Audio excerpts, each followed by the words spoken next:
Devil ಗ್ಯಾಂಗ್ಗೆ ದಿನದಿಂದ ದಿನಕ್ಕೆ ಕಾನೂನಿನ ಕುಣಿಕೆ ಬಿಗಿಯಾಗ್ತಾ ಇದೆ. ಪ್ರಕರಣದಲ್ಲಿ ಒಂದಕ್ಕಿಂತ ಒಂದು ಸ್ಟ್ರಾಂಗ್ ಆಗ್ತಾ ಇದೆ ಸಾಕ್ಷಿಗಳು. ಈಗ ಆಲ್ರೆಡಿ ಪೊಲೀಸರು ಸಾಕಷ್ಟು ಸಾಕ್ಷಿಗಳನ್ನ ಕಲೆಕ್ಟ್ ಮಾಡಿದ್ದಾರೆ.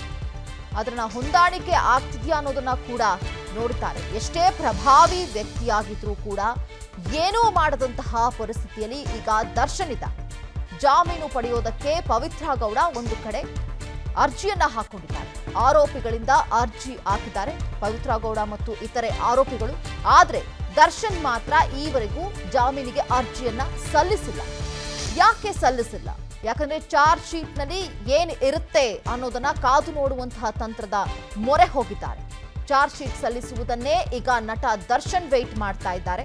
ಯಾಕಂದ್ರೆ ಈಗ ಕಲೆಕ್ಟ್ ಆಗಿರುವಂತಹ ಮಾಹಿತಿಗಳು ಏನಿರಬಹುದು ಅದೆಲ್ಲವನ್ನ ಕೂಡ ಕಲೆ ಹಾಕಿ ಸಾಕ್ಷಿಗಳು ಏನ್ ಸಿಕ್ಕಿದೆ ಅದೆಲ್ಲವನ್ನ ನೋಡಿ ನಂತರ ಚಾರ್ಜ್ ಶೀಟ್ ಏನ್ ಸಲ್ಲಿಕೆ ಮಾಡ್ತಾರೆ ಅದರ ಆಧಾರದ ಮೇಲೆ ನೆಕ್ಸ್ಟ್ ಮುಂದಿನ ಹೆಜ್ಜೆ ಇಡೋದಕ್ಕೆ ಈಗ ದರ್ಶನ್ ಮುಂದಾಗಿದ್ದಾರೆ. ಈ ಒಂದು ಕಡೆ ಪವಿತ್ರ ಗೌಡ ಮತ್ತು ಇತರೆ ಆರೋಪಿಗಳು ಏನಿದ್ದಾರೆ ಅವರೀಗ ಆಲ್ರೆಡಿ ಸಲ್ಲಿಕೆಯನ್ನ ಮಾಡಿದ್ದಾರೆ ಜಾಮೀನು ಅರ್ಜಿಗೆ. ಆ ಜಾಮೀನು ಅರ್ಜಿ ಕೈಗೆತ್ಕೊಳ್ತಾರೆ. ಬಟ್ ಅವರಿಗೆ ಜಾಮೀನು ಸಿಗುತ್ತಾ ಇಲ್ವಾ ಅನ್ನೋದು ಕೂಡ ಕಾದು ನೋಡಬೇಕಾಗತ್ತೆ. ಮತ್ತೊಂದು ಕಡೆ ಡೆವಿಲ್ ಗ್ಯಾಂಗ್ ಕೃತ್ಯ ಸಾಬೀತಿಗೆ ಖಾಕಿ ಬಳಿ ಪ್ರಬಲ ಸಾಕ್ಷ್ಯಗಳು ಕೂಡ ಈಗ ಇದೆ. ಬಹುತೇಕ FSL ರಿಪೋರ್ಟ್ ಪೊಲೀಸರ ಕೈ ಸೇರಿದೆ. ಇನ್ನು ರಕ್ತದ ಮಾದರಿ ಇರಬಹುದು, ಶೂ, ಫುಟ್ ಪ್ರಿಂಟ್ ಸೇರಿ ಹಲವು ಮ್ಯಾಚ್ ಆಗ್ತಾ ಇದ್ದಾವೆ. ಈಗ ಕಲೆ ಹಾಕಿರುವಂತಹ ಸಾಕ್ಷಿಗಳು ಏನಿದೆ ಅದೆಲ್ಲವೂ ಕೂಡ ಒಂದಕ್ಕೊಂದು ಮ್ಯಾಚ್ ಆಗ್ತಾ ಇದೆ. ಲಿಂಕ್ ಕೂಡ ಇದೆ. ದರ್ಶನ್ ಕೃತ್ಯದಲ್ಲಿ ಭಾಗಿಯಾಗಿದ್ದು ಸಾಬೀತುಪಡಿಸುವಂತಹ ಸಾಕ್ಷ್ಯಗಳು ಕೂಡ ಪ್ರಬಲವಾಗಿದೆ ಪೊಲೀಸರ ಬಳಿ. ಈಗಾಗಲೇ FSL ವರದಿಯಲ್ಲಿ 70% ಅಷ್ಟು ಮ್ಯಾಚ್ ಆಗ್ತಾ ಇದೆ.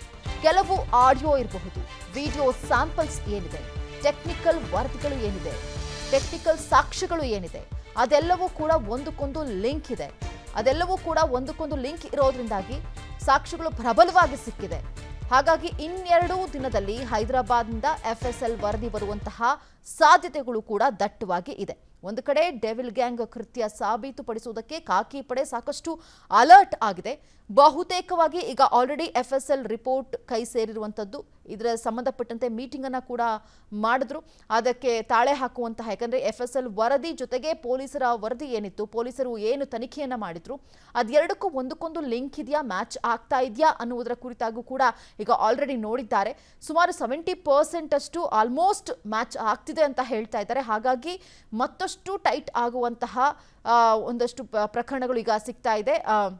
ಸಿಚುವೇಶನ್ಗಳು ಕೂಡ ಕ್ರಿಯೇಟ್ ಆಗ್ತಾ ಇರುವಂಥದ್ದು. ರಕ್ತದ ಮಾದರಿ ಇರಬಹುದು, ಶೂ ಇರಬಹುದು, ಆ ಪ್ರಿಂಟ್ ಏನಿದೆ ಅದೆಲ್ಲವೂ ಕೂಡ ಒಂದಕ್ಕೊಂದು ಮ್ಯಾಚ್ ಆಗ್ತಾ ಇದೆ ಅಂತ ಹೇಳಲಾಗ್ತಾ ಇದೆ.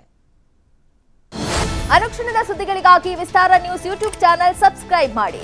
ಹೊಸ ಸುದ್ದಿಗಳ ನೋಟಿಫಿಕೇಶನ್ಗಾಗಿ ಬೆಲ್ ಐಕಾನ್ ಕ್ಲಿಕ್ ಮಾಡಿ.